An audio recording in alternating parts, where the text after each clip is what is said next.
Trina Gulliver. Hi.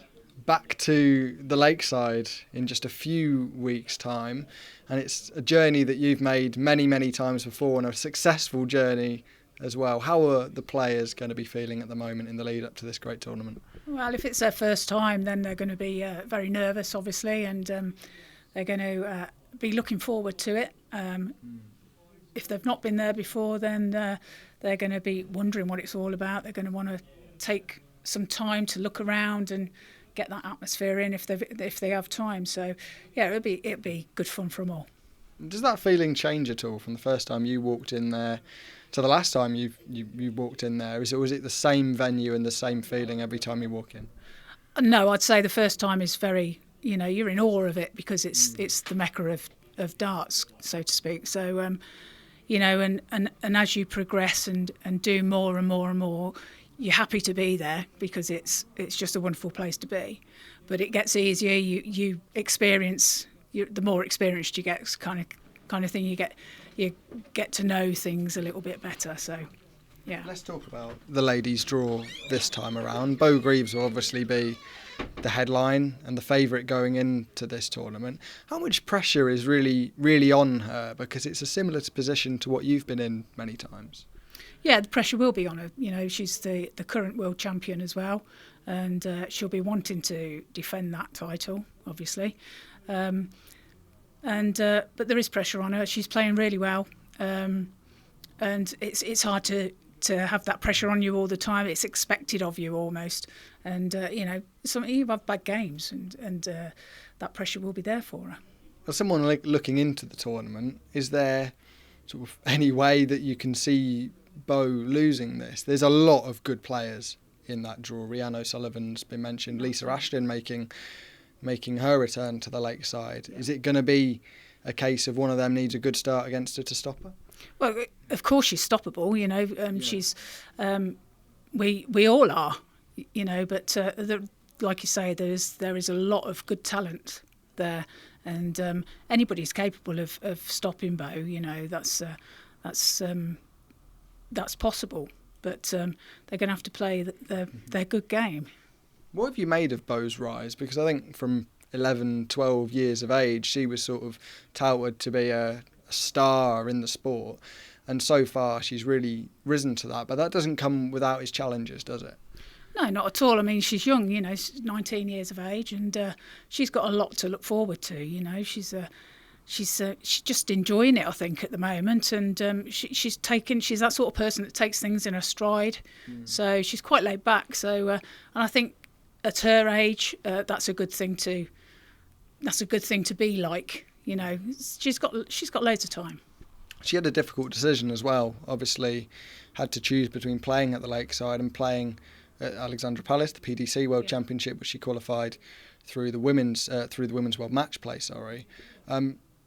Being put in that position can't have been easy. I mean, can you sympathise with the decision she had to make? Yeah, absolutely. I mean, going way back when in 2001 when the women started, I had the decision to make as playing in the PDC. So, and that decision was really hard. But I don't blame her. I have to say I don't blame her because she is the current world champion. So, she's going to want to defend it. I get it. I get a decision. Let's talk about yourself. Back playing darts on the PDC Women's Series. How has that experience been for yourself? Yeah, it's been great. I've really enjoyed it. It's very different to other circuits that I've done.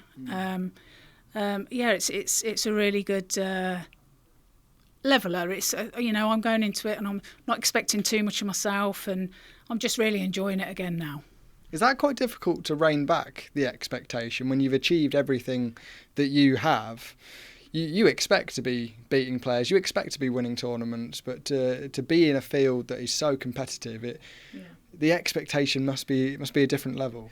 It is. It is hard to contain yourself, but then I have to remember we're being so competitive. Not to say I still am very competitive, but I look at things slightly different because I try and take the pressure off of myself. Or I've kind of like been there and done that without sounding too cocky, but it took me to a dark place too. So, you know, alcohol became an issue for me.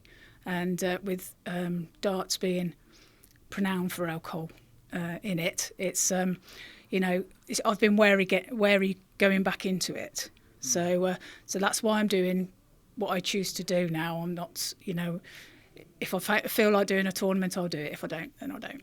Yeah, that must be quite liberating, really, having that own control of your complete schedule. You can turn up to what you fancy, when you fancy, and you've just got complete control of that. And you must be enjoying the game more in that environment. Yes, I am. And, you know, it's nice to have a weekend where I can just, there's no darts. You know, I can go for a weekend away somewhere, you know, or something completely different. And whereas before my world was darts, you know, and I have a lot to thank darts for as well, but it's, you know, there can be a fine line. And I crossed that line at one point, but now I'm back on track. And so, yeah, I'm just enjoying it again. You said you've very much sort of proven everything in the game, 10-time world champion. There's not much more you can achieve. But in some ways, do you feel like there is still a little bit more for you to achieve, winning things in the PDC, and there's still a few more tournaments you'd like to get your hands on? Yeah, of course. You know, once you're competitive, you're always competitive. But I don't put that pressure on myself. If it comes, it's great. You know, I'm the world's biggest self-critic as well. So, but I don't put that much pressure on myself as much as before because, you know, life's different for me now. Yeah. You know, it's very, very different, and I'm happy and content, and I'm the happiest I've been for a long time. That's amazing to hear. Thanks for your time, Trina. Thank you.